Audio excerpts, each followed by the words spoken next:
Hello and welcome to Radical Engagement. And we continue our engagement with Raymond Geuss's Not Thinking Like a Liberal,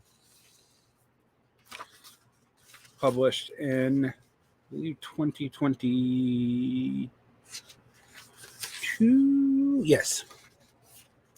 We are in the second chapter, Liberalism. In the previous chapter, I mentioned the Nietzschean claim that it is impossible to give formal definitions to large-scale historical movements like Christianity, communism, or liberalism, but rather that they should be seen as historically shifting packages or clusters of beliefs, values, and attitudes embedded in an equally shifting set of characteristic practices or institutions. So how would one describe the liberal package? Raymond Geuss asked us to consider. We'll continue with Geuss. Liberals tend to subscribe to the principle de gustibus non est disputatum, and to put a high value on non-interference in the affairs of others and to tolerance of differences in taste and opinion. They tend to construe what should be counted as the affairs of others very extensively, and to take as many areas as possible, including religious belief, to be mere matters of taste and opinion, and hence covered by the requirement of toleration. They also, in principle, in favor of trying to cultivate as far as possible certain forms of decision processes based on what they call free discussion and free mutual consent. The resulting decisions are to be reinforced with a minimum of violence, subject to the process of adjudication by judges who are impartial or even neutral. It does seem to be the case that liberalism characteristically flourishes in the neighborhood of economic arrangements of certain kind, parentheses, free, in quotation marks, markets, though there are some disagreements about its real relation to such institutions. People like me believe that the connection is not fortuitous and that liberalism in general does best to justify such institutions ideologically. Others, however, think that this is a misapprehension and based perhaps on the confusion of liberalism and neoliberalism, and only the latter is inherently aimed at justifying free markets and expanding their use as much as possible. Asterisk. It's not true that neoliberalism actually is about justifying free markets and expanding their use. It's about creating mixed service markets and public-private partnerships and removing workers from the table of those partnerships. I would think Geuss is just repeating a claim made by critics of neoliberalism as opposed to other forms of liberalism, but I don't think that's a correct characterization of neoliberalism at all. Let's go back to Geuss. Finally, the very center of this is the notion of the sovereign individual as envisaged respectively by John Locke, Adam Smith, and J.S. Mill, a non-liberal precursor to what can be found in liberal thinkers like Descartes. The sovereign individual is a person who has free will and is capable of free consent, who knows his, let's stay with this masculine pronoun, so mine, what he thinks, what he wants, and whose assertions are in his own best interest are always to be respected because he is the best final judge of what they are, provided his action does not directly harm another individual in one of the very small number of legally defined specific ways. He is to be left alone, and his decision processes themselves are not to be interfered with, except through a very limited range of actions, such as providing him with information he does not possess or engaging with him in some rather limited kinds of discussion. Such a sovereign individual is imagined as surrounded by a sphere of intimacy, his private domain to which access is by his invitation only. This political framework within which a collection of individuals interact should be neutral between different opinions and values, and especially taste. The ideal society is one based on freely giving consent after discussion by grown-ups who have the dignity which comes from being autonomous deciders, masters of their own fate. This to me sums up the most characteristic views we attribute to liberals in everyday and perhaps even slightly elevated everyday speech, although no formal definition of liberalism is possible or would be of any special use. One can distinguish three different contexts for the application of terms like liberal and liberalism. I think this idea of the neutral administrative state of a constitutive republic, where most things are relegated to the private affairs, where negative liberty is respected, where domains are enclosed and encapsulated, is sort of the ideological apparatus which a lot of liberals understand themselves. Whether they quote liberal or progressive or conservative. But let's get into this in more detail.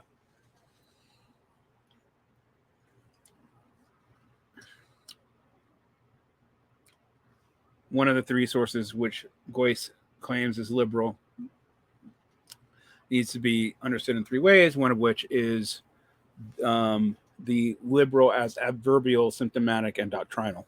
And we'll probably stop with this one today. I still like to talk about it in this one little section.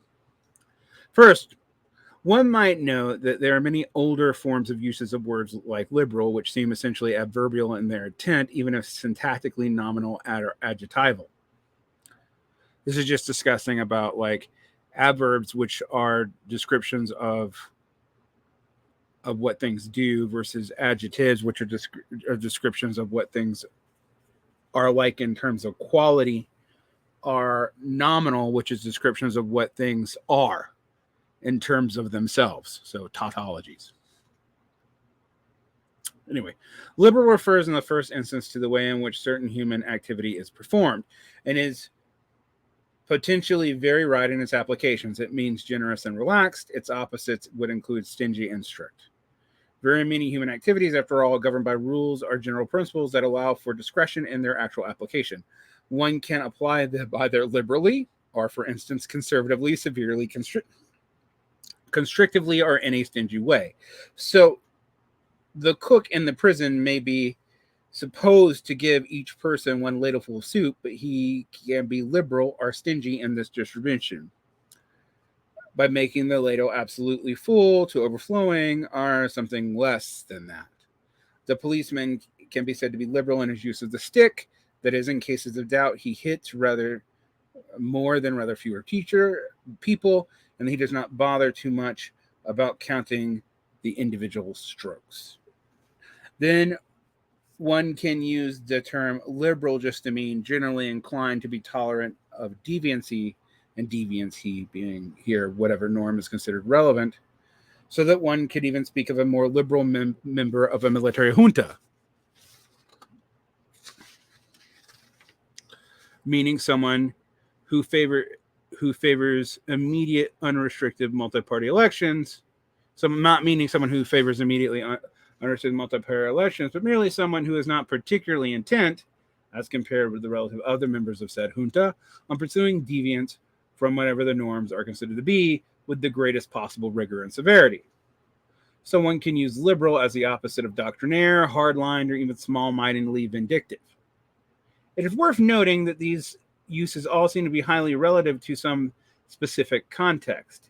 Even a liberal member of a junta of a Stalinist Politburo would unlikely to count as a liberal by the standards of early 20th century Western-style parliamentary democracy. As a side note, this is a weird linguistic diversion. Most words work this way. That they're families of relation in different forms, which you can use them: nominal, adjectival,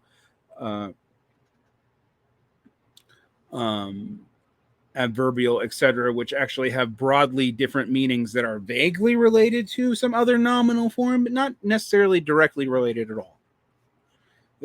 The relationality of the games in which languages can be used spread out quite a lot. The very breadth and flexibility in its application of liberal in the first sense, which makes so much useful in general English speech, is what makes it less useful and fully enlightening in the understanding or judging of politics. If anyone can be described as liberal in this very indefinite way, the apparatus of the welfare state liberal, and its provisions of services are the prison guard in his or her distribution of baton strokes, it doesn't really provide politically especially relevant discriminations. Second, there is a use of liberal to refer not simply to the particular way in which a person acts, or either at certain times or in general, but to a developed set of interconnected habits, attitudes, and beliefs. These would include, for instance, a systemic preference for discussion and consistency, a strong disinclination to use force with a wide variety of areas, and various associated habits of tolerance for deviant opinions, tastes, and behaviors. The emphasis here would be to distinguish this usage from merely adverbial and contextual one, would not on the fact that liberal is, in this second sense, has conscious opinions, views, or theories of any kind, but on the systemicity and generality of attitudes, habits, tastes, beliefs, and question. Since speaking and thinking are two things that humans usually do, any human who systemically practices great tolerance and tries not to interfere in the lives of others will in general have reasons for doing so, which may be more or less coherent or more or less conscious, but some habits and attitudes can be established that actually stand at some distance from particular theoretical rationale that I might choose to give them at any moment, or some may be things which I do not need to be consciously aware of at all. This is actually an important distinction that people like Jonathan Haidt try to collapse. Like, they talk about liberalism and conservatism as temperamental things, which are even genetic, and you can find this on value surveys using the 5 traits. But this actually conflates temperamental liberalism with a more politically coherent liberalism of the first kind. And while we can see a direct relationship as spelled out here by Geuss, we have to ask ourselves, are they actually all that related? And Geuss would say, well, kind of and not really, which is what we'd expect from this kind of language game.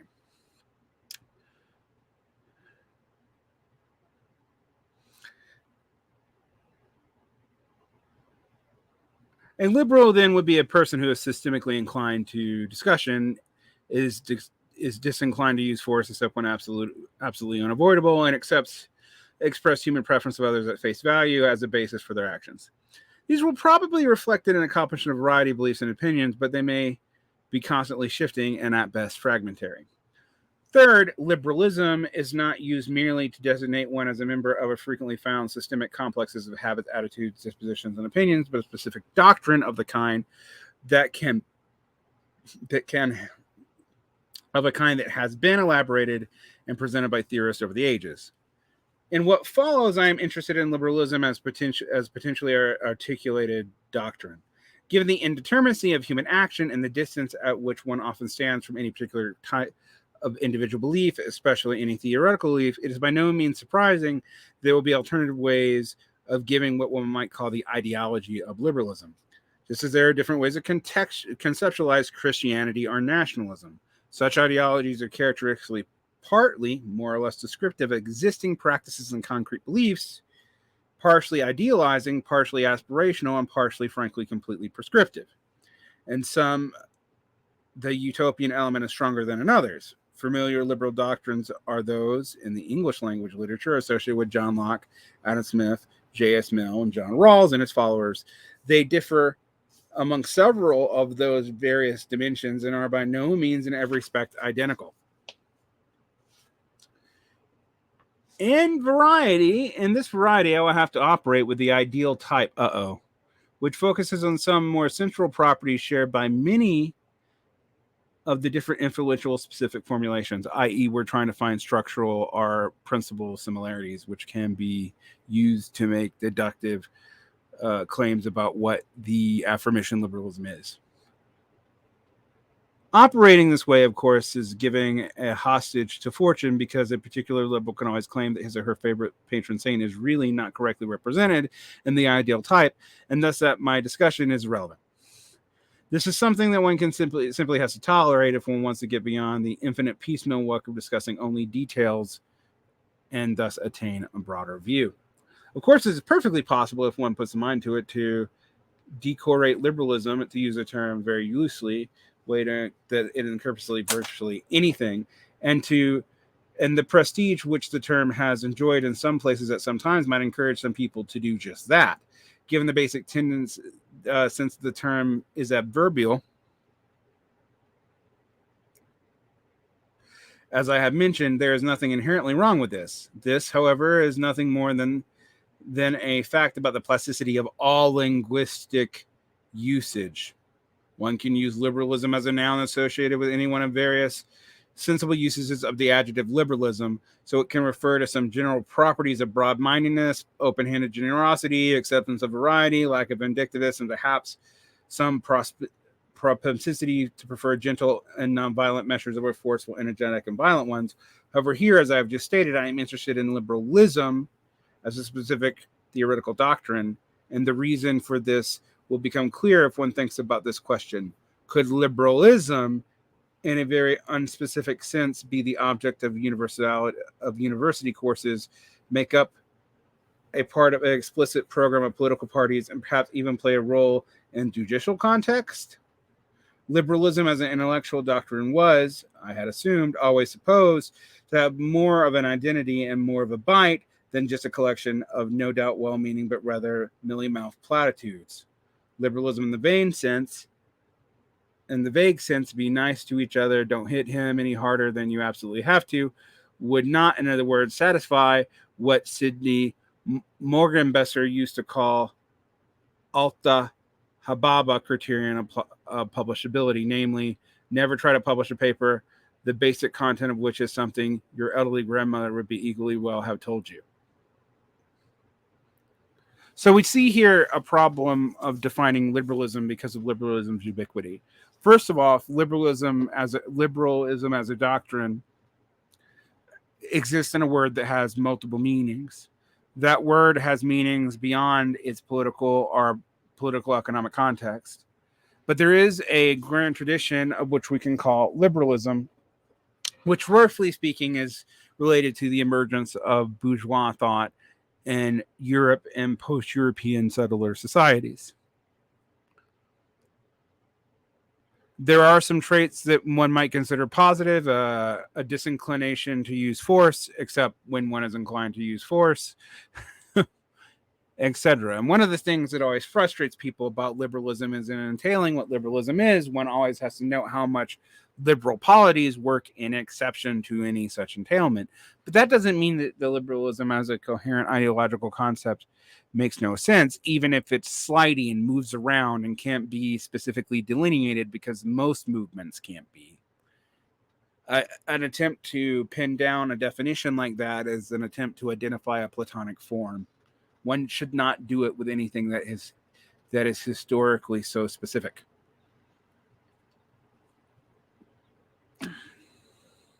We'll see what Raymond Geuss does with this, but it's a specific criterion that always happens when we discuss liberalism, and how liberalism is used for everything and nothing, both as critique and as defense. Something to think about as we go on. Thank you for listening. More Raymond Geuss to come.